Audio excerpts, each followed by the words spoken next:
Waalaikumsalam warahmatullahi wabarakatuh. أعوذ بالله من الشيطان الرجيم. بسم الله الرحمن الرحيم. الحمد لله رب العالمين الرحمن الرحيم مالك يوم الدين إياك نعبد وإياك نستعين اهدنا الصراط المستقيم صراط الذين أنعمت عليهم غير المغضوب عليهم ولا الضالين آمين. الحمد لله وكفى صلاة وسلاما دائمين متلازمين على حبيبنا المصطفى وعلى خاتمهم وأكرمهم وأشرفهم حبيب الله وحبيبنا وشفيعنا وزهرنا ومولانا محمد وعلى آله الطاهرين وأصحابه المجاهدين أنه بلغ الرسالة وأدى الأمانة ونصح الأمة وكشف به الأمة وجاهد في سبيل الله حق جهاده حتى أتاه اليقين.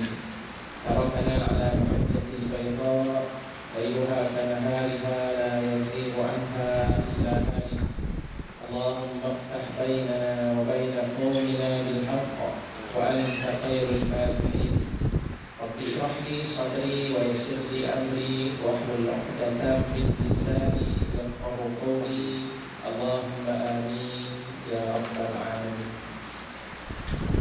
Sebelum kita memulakan majlis atau pengajian kita pada pagi ini, marilah sama-sama kita mulakan dengan berselawat ke atas junjungan besar Nabi kita Muhammad sallallahu alaihi wasallam. Mudah-mudahan majlis dan juga perbincangan kita ini diberkati oleh Allah Subhanahu wa taala bertepatan dengan hari Jumaat dan bertepatan pula dengan 10 Muharram.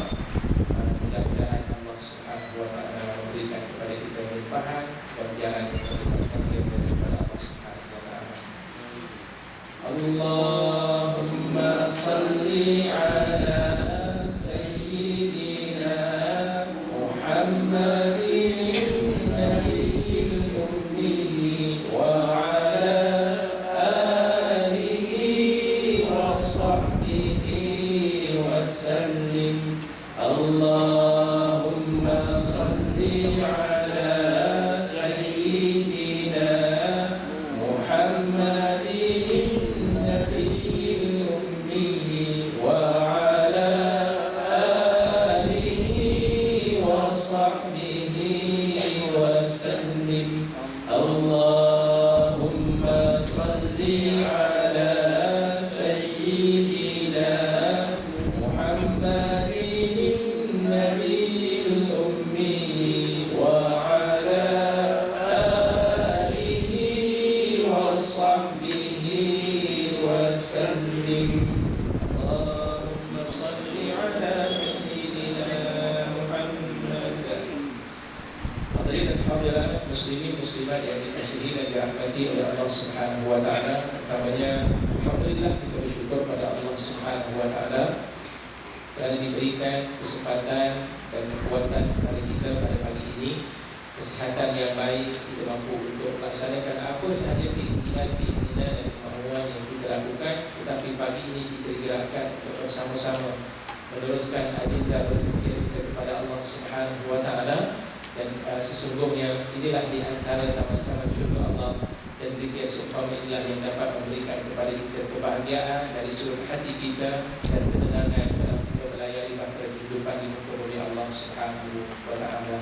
Yang walaupun kita melihat sejak akhir-akhir ini kita berdepan dengan berbagai bentuk ujian-ujian, di antara ujiannya ialah dengan debu yang belum lagi selesai akan suasana atau keadaan tersebut. Namun begitu, banyakkanlah kita berdoa kepada Allah Subhanahu wa taala, dan doa ini saya yakin tuan-tuan dan puan-puan banyaklah dalam poster, dalam banyak pun hafal dah doa tersebut. Hafal ke tak hafal? Disebutkan hadis yang diriwayatkan oleh Imam Tirmizi, di mana Rasulullah sallallahu alaihi wasallam berdoa, Allahumma inna nas'aluka min khairi hadhihi ar-rih wa min khairi ma fiha wa min khairi ma umirat bih wa na'udzu bika min syarri hadhihi ar-rih wa min syarri ma fiha wa min syarri ma umirat bih. Atau kama qala an-nabiy sallallahu alaihi wasallam. Kemudian Nabi SAW dalam doa tersebut, Rasulullah berdoa, "Ya Allah, ya Tuhan kami memohon kepada kamu akan kebaikan angin ini," yang merujuk kepada jeruk tersebut ditiup oleh angin dan akhirnya sampai ke negara kita. Kita minta, "Ya Allah, kau berikanlah kebaikan kepada angin ini dan apa yang terkandung pada angin tersebut." Para ulama kata apa yang terkandung pada angin tersebut iaitulah sifat-sifat angin. Sifat angin kan memang kita suka pada angin. Ada tak siapa yang tak suka dengan angin? Kalau tak suka dengan angin, kipas kita padam pada pagi. Aircon tak payah pasang. Mana ada manusia yang tak suka dengan angin? Semuanya inginkan angin. Jadi sifat-sifat angin itu dia menyeronokkan, meniup suasana tersebut dengan sepoi-sepoi bangsa dan sebagainya. Itu kita mahukan. Dan kemudian waqai dan wa min khairi ma umirat bi, dan daripada kebaikan apa yang telah diperintahkan oleh Allah terhadap angin tersebut. Itu kita minta, dan kita minta berlindung daripada kejahatan akan angin ini, apa yang ada pada angin ini dan apa yang diperintahkan daripada angin tersebut untuk membawa kejahatan. Kita minta daripada Allah Subhanahu wa taala agar diperlindungkan. Baik, doanya.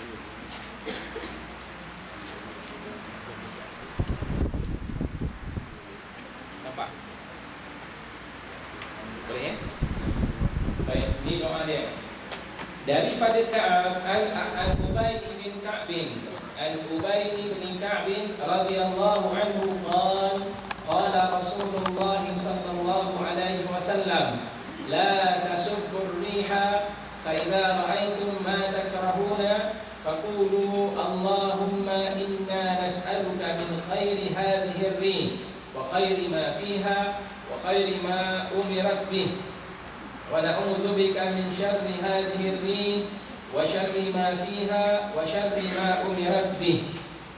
Sabda Nabi sallallahu alaihi wasallam daripada Ubay bin Ka'ab radhiyallahu anhu, la tasubbur rih, janganlah kamu mencaci maki akan angin, jerbu. Apalah jerbu ni? Pergilah tempat lain, apalah datang sini. Itu bahasa-bahasa kita. Itu nak menunjukkan kepada kita, tuan-tuan dan puan-puan sekalian, kalau jerbu itu tidak boleh kita caci, apatah lagi manusia. Perhatikan, jerbu pun dalam Islam kita tak boleh nak maki jerbu tersebut. Rasulullah SAW maklumkan kepada kita, janganlah kamu mencerca ataupun memburuk-burukkan ataupun bercakap dengan perkataan yang tidak baik pada angin. Ar-riha fa idza ra'aitum, maka apabila kamu melihat ma takrahuna, sesuatu yang kamu benci, yang tak enak menurut pandangan mata kamu, maka katakanlah kepadanya, faqulu Allahumma inna nas'aluka, ya Allah, ya Tuhan kami, sesungguhnya kami memohon kepada Engkau, min khairi hadhihi rih, daripada kebaikan angin ini angin, wa khairi ma fiha, dan kebaikan apa yang terkandung di dalam angin tersebut, di dalamnya, wa khaira ma umirat bih, dan kebaikan apa yang telah diperintahkan terhadapnya dengannya.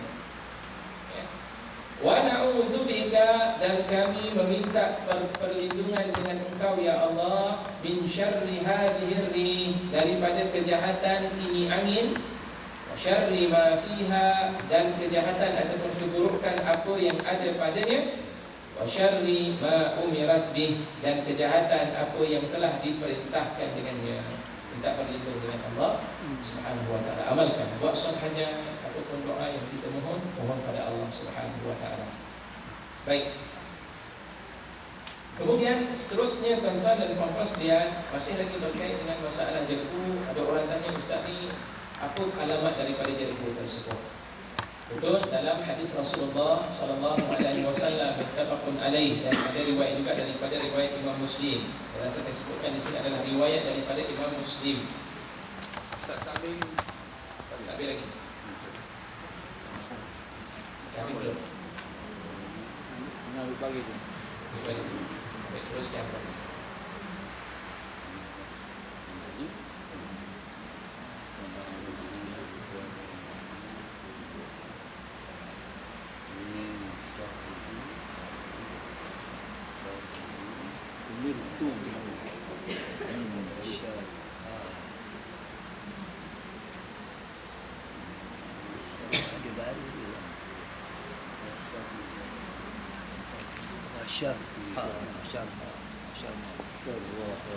فيها شرم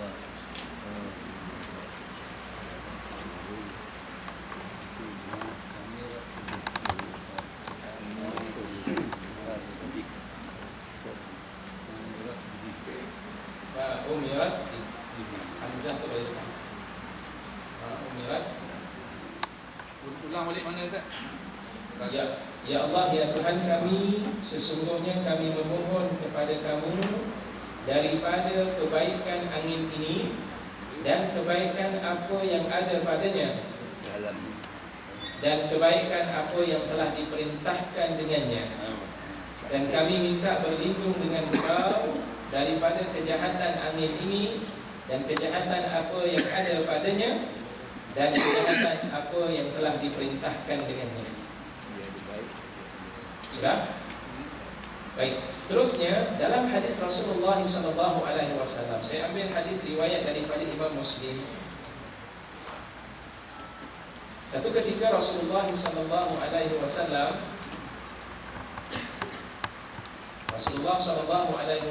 bersama melihat, ada riwayat menyatakan ketika itu berada di Arafah. Rasulullah ketika berada di Arafah, Rasulullah melihat ada satu perkumpulan yang dibuat oleh para sahabat Nabi radhiyallahu anhum ajma'in. Jadi sahabat-sahabat ni mereka berkumpul tak macam kita. Kalau kita berkumpul apa kita buat? Sembang. Kalau dalam WhatsApp itu memang banyaklah lama. Duduk sembang tu tak habis-habis. Rasanya kalau banding dengan ceramah ustaz, lama lagi sembang daripada ceramah. Waktu ceramah pun sembang lagi. Bukan di sini, tempat lain.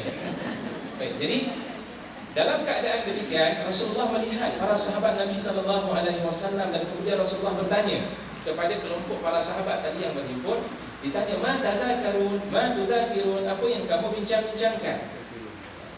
Apa yang kamu semua bincangkan, wahai sahabat-sahabatku? Sahabat Nabi bila nampak Rasulullah SAW, akhirnya kata, kami berbincang tentang anis sa'ah. Kami berbicara tentang hari kiamat. Nak bincang apa amalan kamu ni. Ada tak kita duduk sama-sama ni kita bincang ni hari kiamat ni, besok kalau hari kiamat ni apa yang kamu nak buat? Agak-agak kamu ni apa? Rasa-rasa tak kita bincang seumpama itu yang disebut oleh para sahabat radhiyallahu anhum ajma'in. Masing-masing duduk, ketika duduk masing-masing bersembang tentang apa yang akan berlaku hari kiamat. Rasa-rasa kita ni bagaimana kan? Bayangkan ketika itu kita sedang tersusun jutaan manusia yang sedang akan dipertanyakan oleh Allah Subhanahu Wa Taala, digambarkan matahari satu jengkal di atas kepala. Manusia berada dalam keadaan berbogil, masing-masing tidak memakai pakaian ketika itu. Dikumpulkan dalam riwayat menyatakan setiap kelompok itu disusun mengikut dia punya profession yang dibuat semasa berada di dunia. Kalau profesionnya sebagai perompak, dia akan duduk daripada zaman Nabi Adam sampailah zaman Rasulullah sebagai perompak, duduk ni perompak. Berkenal-kenalanlah dia dengan perompak ketika itu. Kalau katakan dia jenis tukang karut ataupun suka untuk mengumpat, duduk bersama dengan kelompok yang mengumpat. Kelompok Nasara dengan kelompok Nasaranya, Yahudi dengan Yahudinya. Itu yang dibicarakan oleh para sahabat radhiyallahu anhum ajma'in. Baik, saya bacakan sedikit dalam hadis ini. An Huzaifah ibn Usaid al-Ghifari qala ittala'a an-nabiy sallallahu alaihi wasallam alaina wa nahnu natadhakar. Baik, riwayat daripada Huzaifah ibn Usaid al-Ghifari telah berkata, Nabi sallallahu alaihi wasallam telah datang kepada kami. Tiba-tiba muncul, ittala' ni muncul. Nabi tiba-tiba muncul ke atas kami, wa nahnu natadzakaru, sedang kami ketika itu saling sedang berbicara, berbincang-bincang. Faqala, maka Nabi sallallahu alaihi wasallam nampak, maka Nabi pun bertanya, "Ma tadzakaruna?" Apa yang kamu sedang bincang-bincangkan ni? Mereka menjawab, "Qalu nadhkuru sa'ata." Kami sedang berbicara tentang hari kiamat. Ketika itulah Rasulullah sallallahu alaihi wasallam bersabda, "Innaha lan taquma hatta tarawna qablaha 10 ayatin." Sesungguhnya hari kiamat, innaha, iaitu hari kiamat, tidak akan berlaku sehingga kamu melihat sebelumnya dengan 10 tanda. Dan tanda ini kata para ulama berdasar pada hadis ini adalah tanda-tanda besar akan berlakunya hari kiamat. Tanda-tanda besar akan berlakunya hari kiamat. Apa dia? Fadzakara, lantas Rasulullah pun menyebut yang pertama ad-dukhan, iaitulah asap. ataupun jerebu yang keluar akan berlaku pada hari dekat-dekat tanda hari kiamat. Dia tidak hilang berterusan sahaja dengan jerebu. Ada riwayat menyatakan 40 hari berterusan. Dia bukan 40 hari, lebih daripada 40 hari. Cuma soal apakah ia tanda hari kiamat ataupun tidak, Allahu a'lam, kita serahkan kepada Allah Subhanahu wa ta'ala. Sebab kalau nak cerita tentang bab jerebu ni juga pernah berlaku di zaman Rasulullah SAW. Cuma terdapat beberapa perbahasan yang dibicarakan oleh para ulama ketika Allah membicarakan dalam surah jerebu. Surah jerebu mana dia? Ad-Dukhan. Ni yang perokok-perokok tegar baca surah Ad-Dukhan. Ad-Dukhan ni asal. Baik, jadi dalam surah Ad-Dukhan tu disebut oleh Allah dalam ayat yang ke-10. Pada ayat ke-10 Allah Subhanahu wa taala sebut, a'udzubillahi minasyaitonir rajim. Tadi taraban linnas hisabuhum. Saya terlupa. Allahu akbar. Baik, tetapi Allah baca, cuba lihat dalam ayat yang ke-10. Ya Allah Subhanahu wa taala sebut ketika itu cerita tentang Ad-Dukhan. Kata Allah. Jumpa ayat ke-10, apa dia ayat ni? Surah Ad-Dukhan.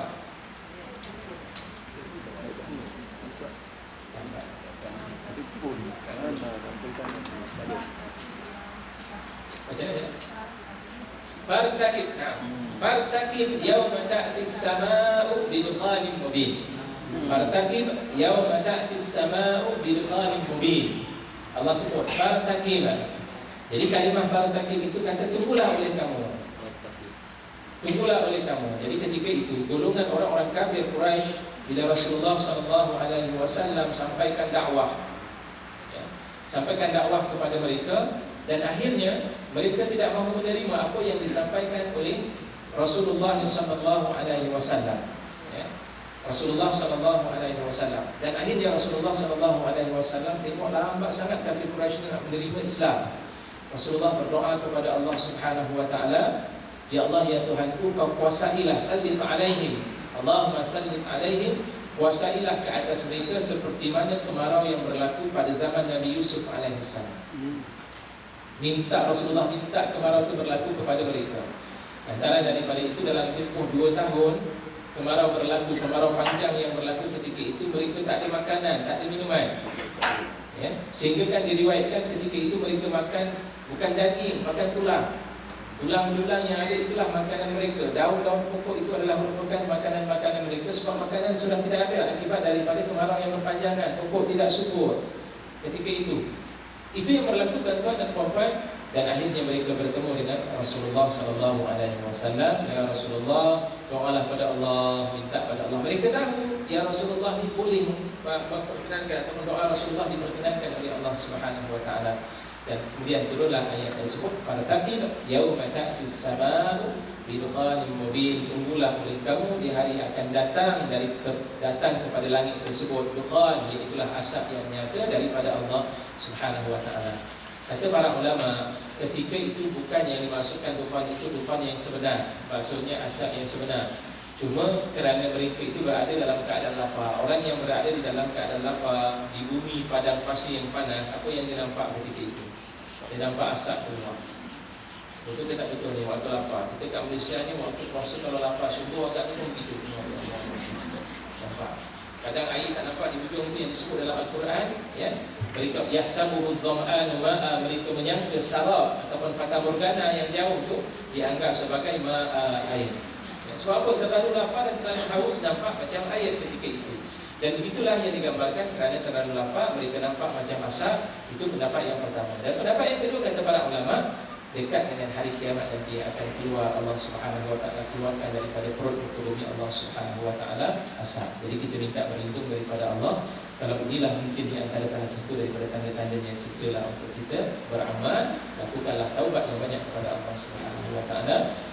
Dan mintalah permohonan daripada Allah Subhanahu wa taala. Salah satu daripada tanda sepuluh tanda. Yang kedua, iaitulah kelahiran Dajjal. Kelahiran Dajjal. Yang ketiga, lahirnya Dabbah. Dajjal ni jelas, ya, akan lahir nanti. Dajjal manusia yang Allah Subhanahu wa taala jadikan dengan mata sebelahnya hilang atau mata sebelahnya buta. Dan ketika itu ada ditulis di dahinya dengan perkataan la'natullah, ya, Allah Subhanahu wa taala melaknat ke atasnya, ataupun dia kafir. Saya terlupa la'natullah ataupun dia kafir. Perkataan kafir kalau tidak silap. Antara dua itu saya terlupa, dalam hadis Rasulullah ada mengatakan demikian. Dan kemudian Dajjal ini dia minta apa sahaja kepada Allah, semuanya akan dikabulkan oleh Allah Subhanahu wa taala. Musim kemarau nak turun hujan, Dajjal minta boleh berlaku. Hujan dikemaraukan bumi tersebut pun boleh. Itu semua kelebihan yang Allah Subhanahu wa taala berikan kepada Dajjal. Tujuannya adalah untuk menarik manusia agar mengakui bahawa Dajjal itu adalah Tuhan. Fitnah yang besar. Sebab itu minta segera dengan kita membaca surah Al-Kahfi di hari Jumaat. Lazimkan kita membaca surah Al-Kahfi untuk jaga diri kita daripada fitnah Dajjal. Kemudian yang ketiga iaitulah dabbah. Dabbah ni binatang yang cukup besar. Jarak, dalam riwayat juga menyatakan jarak di antara tanduknya itu, daripada sebelah tanduk kanan dengan tanduk kirinya itu farsah. Farsah ni saya tidak berapa ingat, tetapi lebih kurang macam mungkin 1 kilometer dia punya kebesarannya. Baru tanduknya sahaja panjang dia, jarak dia. Bayangkan kepalanya besar mana. Kepalanya besar dan dia datang dikatakan dia datang daripada bumi Makkahul Mukarramah, ya. Dengan dia memiliki laha lihya, dia ada janggut. Ada sebagian ulama menyebut di antara ciri-ciri dabbah ini disebut ada janggut dia. Nak kata kambing bukan kambing, tapi badannya besar. Ketika itu bulunya seumpama bulu burung ataupun bulu ayam. Laha rish, ya. Dia memiliki bulu tersebut. Ini dabbah yang akan dilahirkan pada dekat-dekat tanda hari kiamat tersebut. Kalau nampak tanda tersebut, itu merupakan tanda-tanda dekatnya akhir zaman. Yang seterusnya, tulu'u syamsi min maghribiha, terbitnya matahari daripada sebelah barat, ya. Ada orang kata tanda itu pun dah semakin ada, sebab waktu sembahyang kita pun dah semakin pukul 6.58 dah masuk waktu solat maghrib. Esok kemungkinan akan datang nanti, kemungkinan tidak mustahil pukul 5 dah masuk waktu maghrib. Mungkin boleh berlaku sedemikian rupa. Dulu kita tengok waktu subuh, bila dah 40 naik 41, biasanya kita akan tunggu sampai 6 suku yang terakhir, ya. Sekarang ni kalau tengok dah sampai dekat 46 turun balik.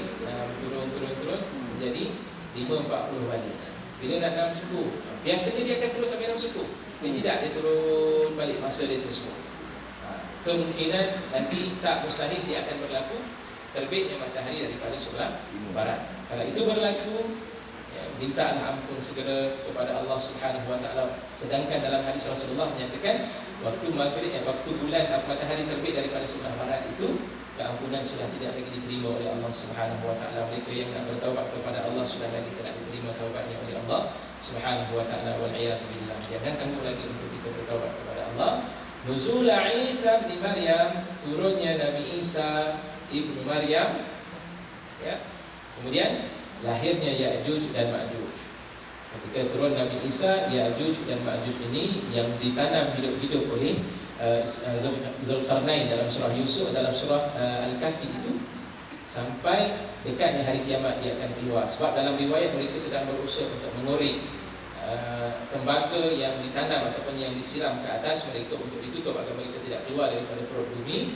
Dan dalam riwayat hadis Rasulullah SAW menyatakan mereka sedang mengorek, dan bila sampai pada penghujung itu Allah tutup balik mereka ke dalam. Tapi dah dekat nanti hari kiamat, korekan mereka itu, lubang yang mereka ingin buka itu akan terbuka dan mereka akan keluar. Ya'juj dan Ma'juj ini adalah makhluk yang tidak akan mati, dibunuh pun dengan apa sahaja alat senjata kita. Orang kata, ustaz, kalau orang kena mesti bunuh runcing, bulu runcing pun tak boleh nak bunuh mereka. Bazuka, ustaz, bazuka pun tak boleh. Kenal bazuka orang muslimat? Tak kenal. Muslimin insya-Allah kenal bazuka. Ditembak saja bom ketika itu, dia tetap tidak akan mati. Dan kalau dia mati, Ya'juj dan Ma'juj mati, dia akan melahirkan 1000 lagi Ya'juj dan Ma'juj. Seorang mati, dia akan melahirkan 1000 orang.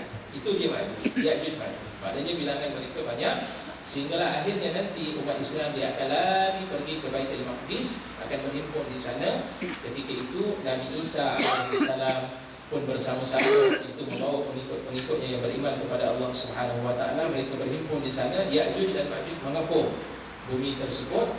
Pada ketika itu, tuan-tuan dan puan-puan sekalian, ketika umat Islam sudah berada dalam keadaan kelaparan ketika itu, dan akhirnya mereka minta kepada Nabi Isa alaihissalam, wahai Isa, mintalah doa kepada Allah Subhanahu wa taala agar Allah Subhanahu wa taala bantu mereka. Ketika itu Nabi Isa minta pertolongan pada Allah Subhanahu wa taala, turunlah ulat-ulat daripada langit, dan ulat-ulat inilah yang akan memakan Ya'juj dan Ma'juj. Matinya mereka dengan ulat-ulat tersebut.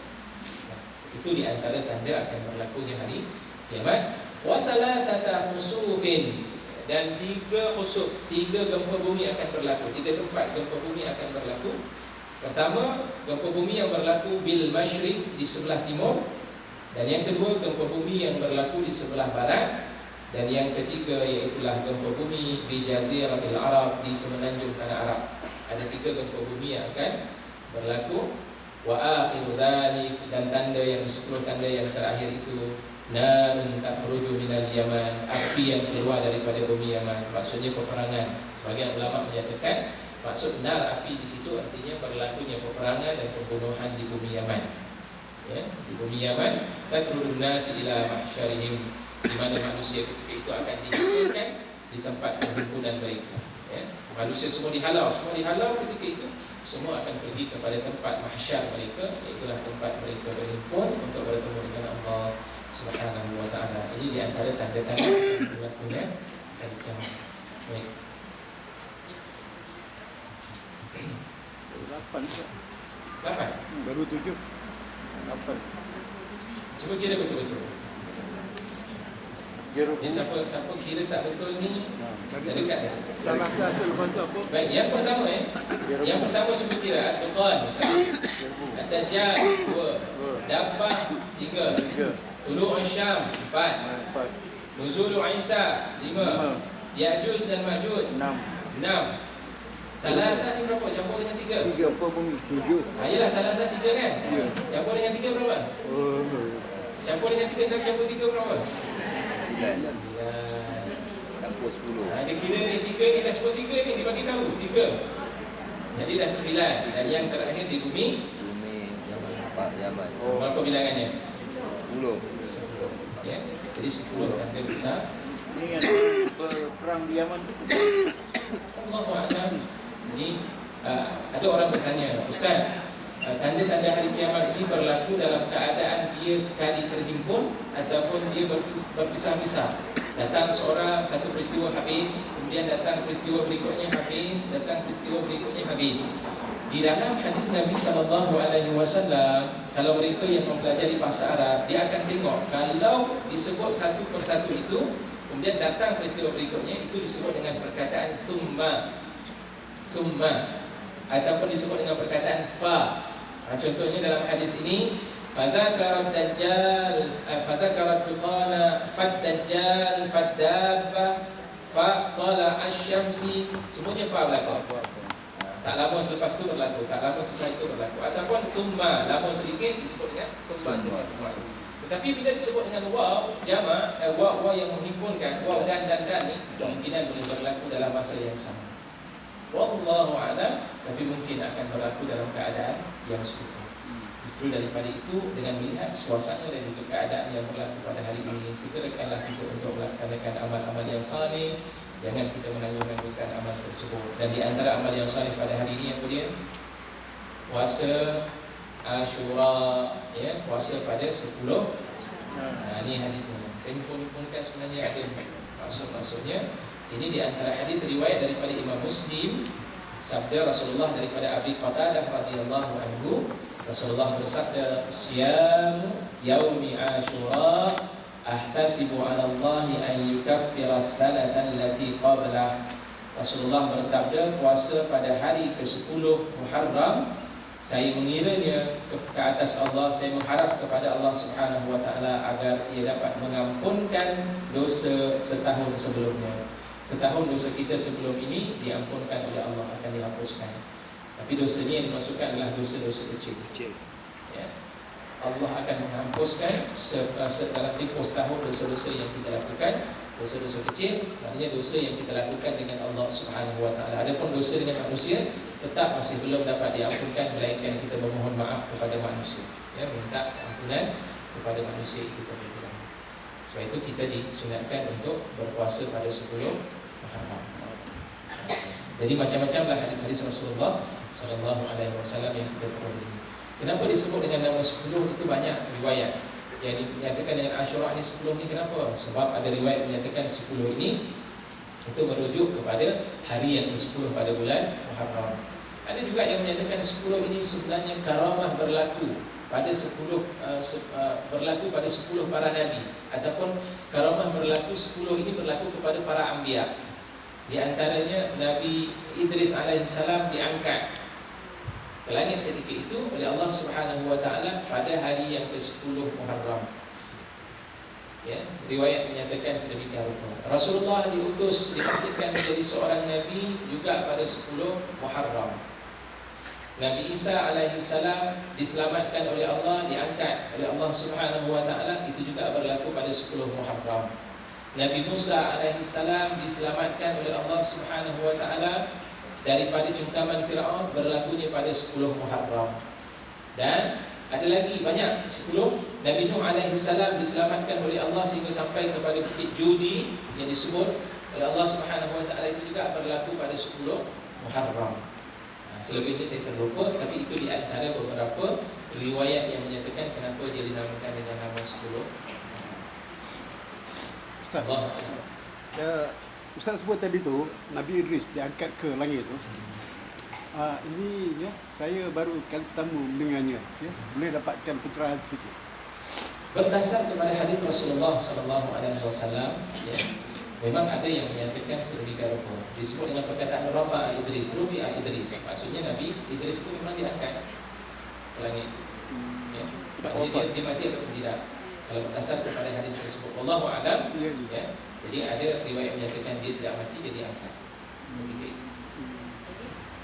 Itu yang berlaku pada Nabi Idris.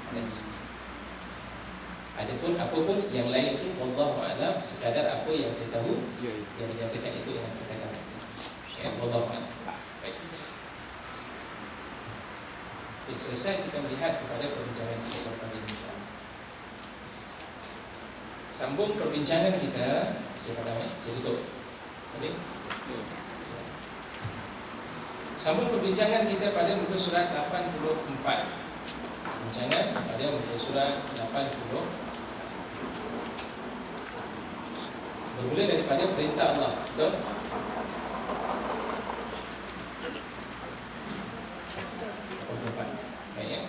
Muka surat 84 dalam buku hadis 40, himpunan daripada Imam Nawawi rahimahullah. Perintah Allah yang menyuruh mengambil harta orang-orang yang mampu, kerana harta orang-orang itu menjadi hak orang-orang yang perlu, sebagaimana yang ditegaskan di dalam ayat tersebut, adalah membuktikan bahawa harta bukanlah kepunyaan seorang secara mutlak, sehingga boleh dimiliki atau dibelanjakannya menurut kemauan hati Allah. Disebutkan di dalam kitab ini nak menyatakan kepada kita harta yang kita miliki selama ini bukan milik kita. Rasulullah menyatakan al-malu malullah, harta itu adalah merupakan milik Allah Subhanahu wa taala. Allah berikan kepada kita sebagai amanah. Innallaha ya'murukum an tu'addul amanati ila ahliha. Sesungguhnya Allah Subhanahu wa taala telah memerintahkan kamu agar kamu menunaikan amanah, menunaikan hak kepada ahlinya, kepada mereka yang berkelayakan untuk menerimanya. Maknanya daripada ayat tersebut Allah mengajar pada kita bahawa sesungguhnya apa yang diberikan oleh Allah kepada kita itu hanya sekadar pinjaman. Kita hanya sekadar orang yang bekerja dan menjaga akan amanah daripada Allah Subhanahu wa taala. Yang walaupun di dalam Al-Quran Allah menyatakan, Masya Allah, hidup sebagai manusia ini memang jarang, tidak boleh dipisahkan dengan harta. Alhaakumut takatsur hatta zurtumul maqabir. Telah melalaikan kamu itu dengan memperbanyak-banyakkan sehingga kamu sampai ke kubur masih lagi berbicara tentang soal saham, tentang soal harta, tentang soal wang ringgit. Bapa meninggal ketika itu masih dibicarakan, ayah kita tinggalkan 2 juta. Cerita 2 juta itu ketika berada di kubur. Waktu di kubur ni tengok bincang dengan adik-beradik, nanti kita agih-agihkan macam mana yang perlu. Tidak melihat ayah ni berhutang ataupun tidak dan sebagainya. Lantaran daripada itu ayah ketika itu ya Allah menangis tengok suasana seumpama itu, yang kita yang hidup sibuk dengan membicarakan tentang persoalan harta, Kerana apa? Manusia ini memang apabila berbicara tentang harta ini, dia tidak mampu untuk mengelakkan perbincangan-perbincangan hal-hal tersebut. Lantaran daripada itu Allah mewajibkan kepada kita agar mengeluarkan zakat. Apa tujuannya? Allah nak bersihkan perasaan-perasaan tamak yang ada pada diri kita ini. Allah bersihkan. Tuan-tuan dan puan-puan sekalian, kalau kita keluarkan harta kita, memang pada permulaan kita akan rasa berat nak keluarkan. RM100 kita nak keluarkan, itu rasa macam berat kita keluarkan. Tetapi apabila kita telah terbiasa dengan mengeluarkan harta tersebut, dia akan menjadi biasa. Akhirnya kita akan dapat merasakan apalah yang ada pada harta kita. Harta kita akan habis, harta kita ini akan pergi. Apa yang kekal pada kita, segala apa yang kita dapat kekalkan, amalan kita, dia akan berkekalan. Saham untuk hari akhirat, dia akan berkekalan. Wa ma maluka illa ma akalta fa afnaita. Dalam hadis yang lain Rasulullah kata, apa yang kamu makan habis selesai, fa afnaita, dan kamu habiskan, itulah harta kamu. Wa ma labista fa ablaita. Apa yang kamu pakai dan kamu rosak pakaian kamu, lusuh pakaian kamu, itulah harta kamu. Wa ma tasaddaqta fa amdaita. Dan apa yang kamu sedekahkan dan kemudian dia mengalir terus, ni yang sedekah ni, ulama menyatakan, ada katakan itu adalah merupakan wakaf yang kita sedekahkan, ada kalanya itu sedekah sunat, dan ada kita sedekahkan itu dalam erti kata zakat yang kita keluarkan, dan mengalir, itulah yang kekal. Fama siwa dzalika fadhahibun, dan selain daripada itu dia akan pergi, ya. Wa tarikuhu linnas, dan harta tersebut akan ditinggalkan dan diberikan kepada manusia yang lain. Orang lain akan ambil harta kita. Ya Allah, simpan duit sampai berbilion. Apa yang kita dapat, tiba-tiba kita meninggal. Atau meninggal, dapat tak kita rasai 2 bilion tersebut? Contohnya 3 bilion, 4 bilion tersebut, dapat kita rasai? Tak dapat. Susah payah yang kita kerjakan, ya, akhirnya kita menjadi lebih teruk daripada itu kerana kita menyimpan wang tersebut tanpa kita bayar zakat tersebut, ya. Memang kita bersusah payah nak cari duit ni bukan mudah. Terpaksa himpunkan duit tersebut. Nak kumpulkan duit bukan senang. KWSP contohnya, nak dapat sampai mungkin 1 juta dan sebagainya, ataupun kurang daripada itu, ratusan ribu ringgit nak keluarkan tu makan masa yang lama. Jadi kita semua dah susah di dunia, di akhirat pun susah. Kita nak menjadi manusia yang susah di dunia, tapi kita mahukan kesenangan di hari akhirat. Allah uji kita dengan ujian kesusahan kita dapat hadapi dengan yang baik, dan kita mahukan yang terbaik bila kita bertemu dengan Allah Subhanahu wa ta'ala. Tetapi harta adalah kepunyaan Allah yang ditetapkan pembahagiannya kepada orang-orang yang ia tentukan, dan pembahagian yang ditentukan itu wajib dikeluarkan menurut ketetapan syariat daripada Allah Subhanahu wa ta'ala. Yang wajib ni kita keluarkan. Apa yang wajib? Kalau zakat itu adalah merupakan zakat pendapatan, maka kita keluarkanlah sebanyak 2.5% daripada harta yang kita miliki. 6% pun kita tak terasa, tak pernah marah. Ini lagi 2.5%. Ialah GST 6%. Kalau katakan kita beli barang, harga barang lebih kurang, saya teringat satu ketika saya beli barang, tengok sampai RM6,000. RM6,000 nak bayar RM6,000 dah cukup-cukup duit nak bagi RM6,000. Cik dia kata ni tak cukup. Kenapa tak cukup? Tadi RM6,000 GST. Peniaga ni dia pandai. Dia tak bagi tahu harga GST tu, dia bagi harga biasa je. Kenapa kamu tak bagi tahu dulu ada GST-nya? Ratus tambah lagi RM200-300 untuk cukupkan daripada RM6,000 tersebut. Ya, tengok dengan GST baru 6%, ini 2.5% sahaja persen yang diberikan oleh Allah Subhanahu wa ta'ala. Sedangkan tujuan Allah potong itu kenapa? Allah nak berikan keberkatan kepada kita. Kita tak melihat tentang soal keberkatan tersebut. Allah bersihkan hati kita dan akhirnya Allah akan berikan. Dan sebab itulah nama zakat itu pun dinamakan dengan nama An-Numu. Nama zakat, iaitulah subur. Allah nak memberikan kesuburan kepada harta kita. Semakin kita keluarkan, macamlah pokok tuan-tuan dan puan-puan sekalian, kita keluarkan wang yang banyak untuk pokok tersebut. Beli baja, siram setiap hari. Siram tu tak guna duit, siram tu kita gunakan duit. Harta kita keluarkan. Baja kita terpaksa beli, kita keluarkan wang tersebut. Dan akhirnya apa hasil daripada pokok yang telah kita baja dan juga kita letakkan tanah yang terbaik? Dia akan mengeluarkan hasil yang banyak. Pelam yang kita tanam, pokok pelam tersebut, Masya Allah, bukan sebiji pelam yang keluar. Sebab ada orang bila tengok pokok tersebut yang keluarnya pelam boleh dikira. Sekali setahun ni lebih kurang lah Ustaz 10 biji je. Lepas tu dah tak keluar. Ada pokok seumpama itu.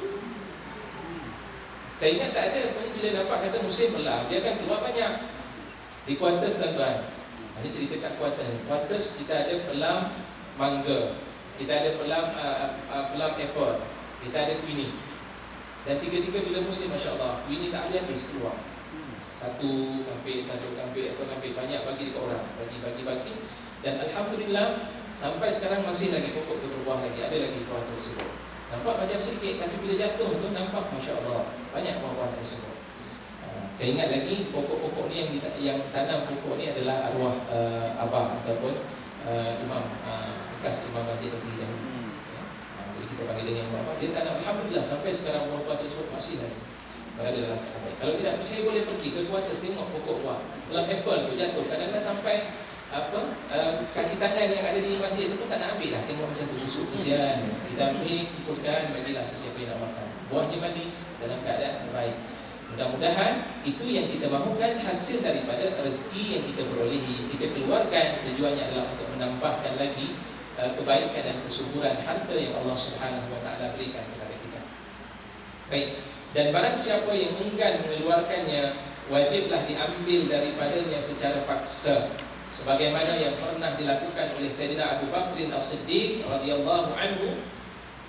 Sewaktu ada segolongan Arab yang tidak mahu mengeluarkannya sebaik sahaja Rasul wafat, beliau memerangi mereka dengan berkata, Wallahi la uqatilunna man farraqa baina as-salati waz-zakah fa inna az-zakata haqqul mal, wallahi law mana'uni inaqa kanu yu'addunaha li Rasulillah sallallahu alaihi wasallam laqataltuhum ala man'i. Rawahu Bukhari, riwayat Bukhari. Baik, demi Allah, sesungguhnya aku akan memerangi mereka yang membeza-bezakan antara sembahyang dan zakat. Kerana sesungguhnya zakat itu adalah hak harta. Baik, kerana zakat itu adalah merupakan, kerana sesungguhnya zakat itu adalah hak harta. Demi Allah, kalau mereka menegah aku daripada memberi zakat kambing betina yang pernah mereka tunaikannya kepada Rasulullah sallallahu alaihi wasallam, nescaya aku akan memerangi mereka kerana tegahannya itu. Jadi pada zaman Nabi, pada zaman Sayyidina Abu Bakr As-Siddiq radhiyallahu anhu, Sayyidina Abu Bakar telah membuat suatu keputusan, kabinet telah meluluskan ketika itu meletakkan sesiapa yang tak nak bayar zakat akan dihukum. Ya, akan dihukum. Bahkan ada riwayat menyatakan mereka dianggap keluar daripada ajaran Islam. Ya, wal'iyadzubillah. Lihat itu tindakan penguatkuasa yang berlaku, sistem hisbah yang berjalan pada zaman Sayyidina Abu Bakr As-Siddiq meletakkan penguatkuasaan seumpama ini agar mereka mengeluarkan zakat. Orang yang mengeluarkan zakat berarti orang yang membelanjakan hartanya untuk maslahah dirinya dan maslahah orang lain. Maslahah dirinya apa dia? Allah berikan kepadanya bersih dari sudut hatinya. Allah Subhanahu Wa Taala membersihkan hartanya itu menjadi harta yang subur dan maslahah untuk orang lain. Masyarakat akan merasa sungguh baik, akan merasa mereka itu dicintai dan disukai. Kenapa? Sebab kita telah melaksanakan sesuatu yang dicintai dan disukai oleh Allah Subhanahu Wa Taala. Tuan-tuan, dia beza. Ustaz, kenapa kalau kita nak tarik manusia itu, nak cintai manusia itu, kita bagilah duit pada mereka. Duit setiap waktu kita bagi, duit-duit yang ada itu kita bagi. Dengan duit tersebut kan manusia akan jinak. Sama juga dengan zakat, duit itu kita bagi juga. Berbeza tuan-tuan dan puan-puan sekalian. Duit yang kita bagi pada manusia atas dasar bukan zakat, itu tidak boleh